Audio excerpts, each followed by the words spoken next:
Hi friends, welcome back to A Cup of Chrissy, where I share stories and tidbits of knowledge that I've learned over the years from my teachers and my mentors and my coaches in a journey and a path of living a healthy and happy lifestyle. And by me sharing, I'm hoping that I can help you too on your path of finding a healthy and happy you. So today I'm going to talk about emotional self-care.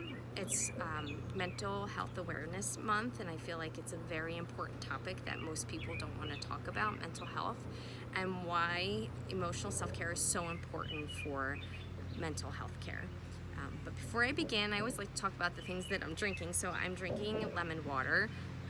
Lemon water is so good for you in so many different ways other than just tasting good.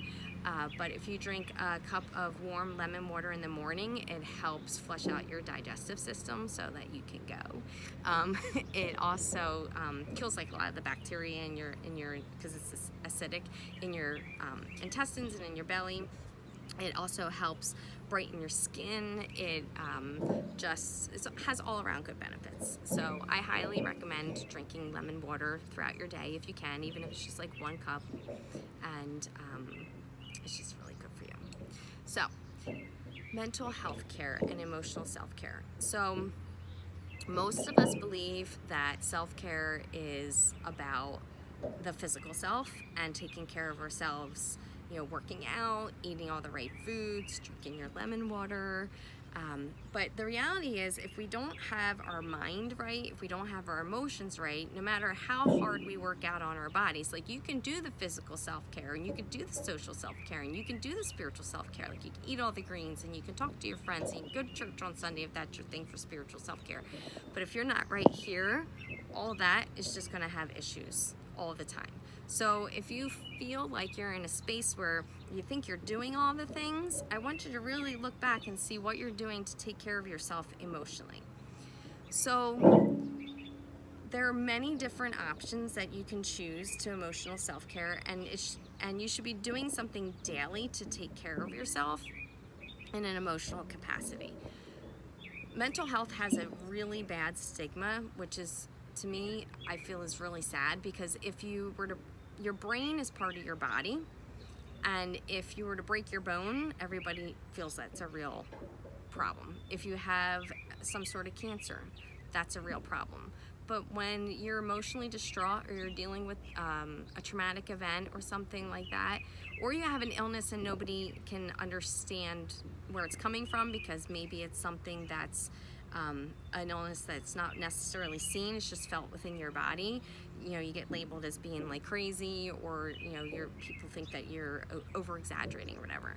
So the stigma around mental health and that it should be hush-hushed or not talked about, I really think needs to be broken, because the only way we're going to get through mental health is to talk about it. And the only way people are going to receive help for mental health is to talk about it. So how can you emotionally self-care every day? Self-care should be done every day. How can you emotionally self-care for yourself? There are a bajillion ways, and I'm going to just share a few of them. So if you're doing the physical self-care and you're working out after you just had like a healthy meal, whatever, take 5 to 10 minutes to sit in a meditation. If you're somebody who can't sit still and sit quietly by yourself, there are 5,000 YouTube videos on meditation. There are plenty of apps. I personally use the Calm app, which I absolutely love. I know a lot of people that use Headspace. Deepak Chopra just put out a whole new app, which he has a lot of his meditations on. But meditation is one of the best ways for you to learn how to calm down your nervous system and how to calm down your monkey brain. And it's also one of the best tools for you to understand and learn your emotions. So meditation isn't about sitting there quietly and shutting off your brain. That's not what happens, because your brain can't be shut off. It possibly cannot be shut off unless you're dead. So when we sit in meditation, we observe what's going on and we observe our emotions and we see what's happening. And then we recognize it, so that when we're not in meditation, when we're dealing in our day-to-day life and something comes up like a trigger, or we feel something, we're like, oh, wait, I recognize that.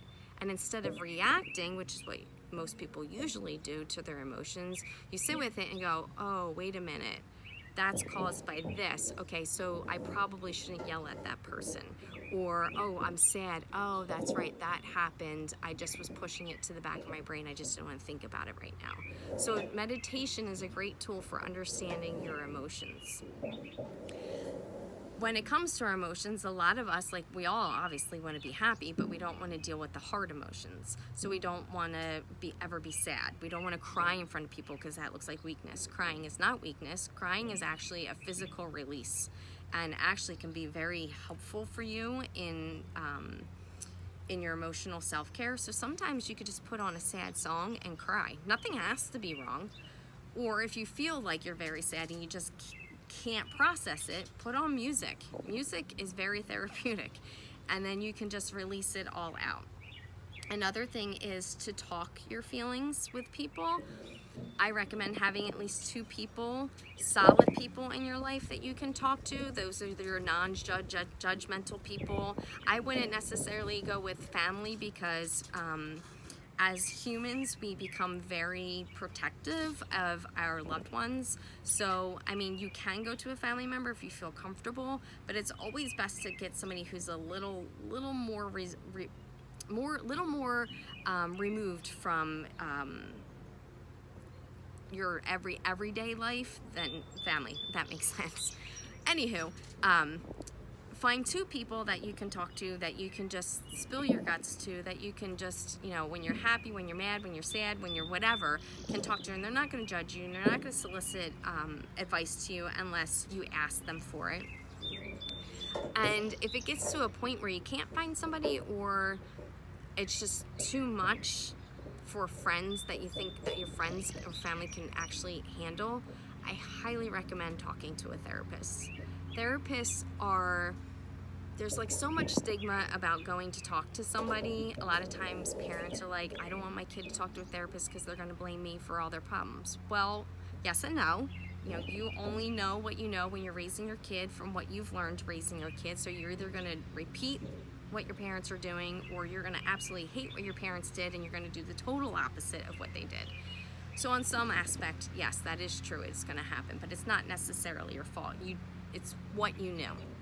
But going to a therapist, when you talk to somebody who's completely removed from everything and everybody in your life, and you can open up to them and tell them what's going on in your life, there's such a sense of release and such a sense of relief, and they can objectively talk to you and tell you, they don't tell you what to do, but they can observe and kind of put things into perspective for you where you normally wouldn't be able to, or somebody else that's close to you would be able to.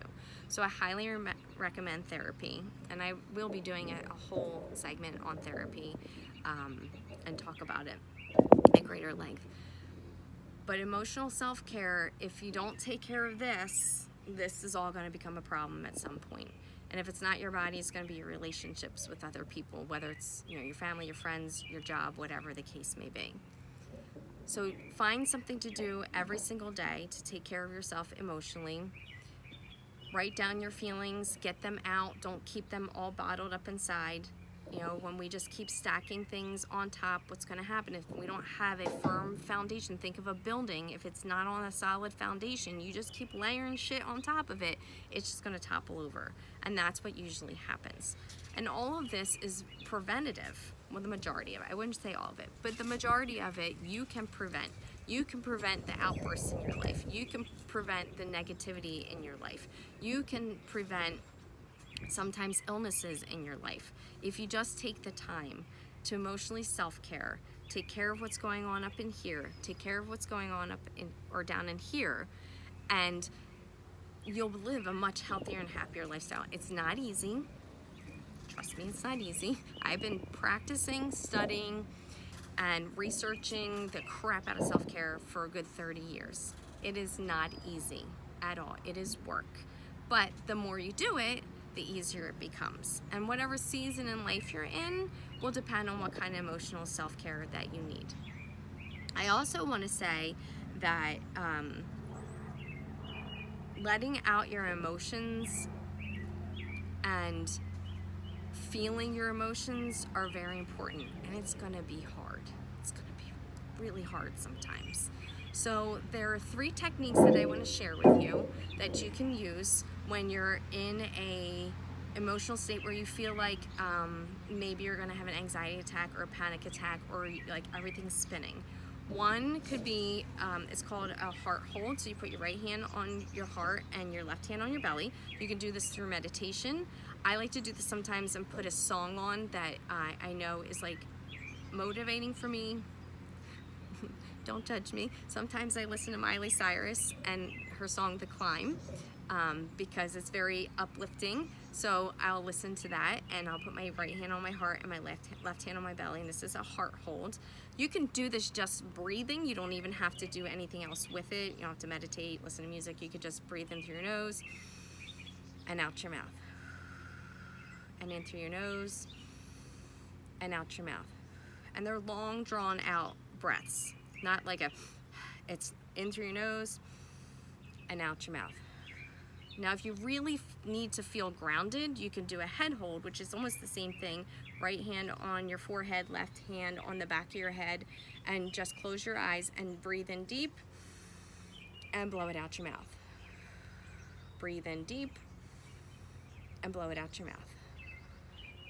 Another thing that I like to use is mantras, and I've mentioned these before, mantras, but one of the things that I like to repeat to myself when I am having like an anxiety or a panic attack is I'd karate chop, like I just chop like the back of my hand. And you use 2 fingers, your whole hand, whatever you feel like doing at the moment, because sometimes in those moments you just need whatever, right?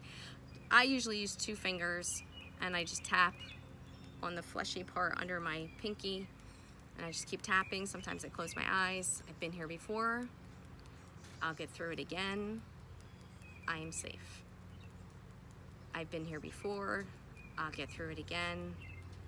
I am safe. I have been here before. I'll get there again. I am safe. And you see, as I kept saying it, my tapping started to slow down. So those are 3 techniques that you can use if you're feeling emotionally distraught, if you're anxious, if you're feeling panicky, if you're feeling extremely overwhelmed. So I hope that you enjoyed this session of Cup of Chrissy, and I hope that it helped you in some way. If you have any questions or comments or concerns, please feel free to reach out to me. I am going to be posting my videos on Facebook on my feed, but I'm also going to put them on YouTube. Some people have reached out and said they're not YouTube people, which I totally get. Whatever, whatever's your jam. And that way you'll probably see it, on there twice, but you can go to my Facebook, or you can go to YouTube, or you can go to my Instagram and find it there. So until next time, have a great day.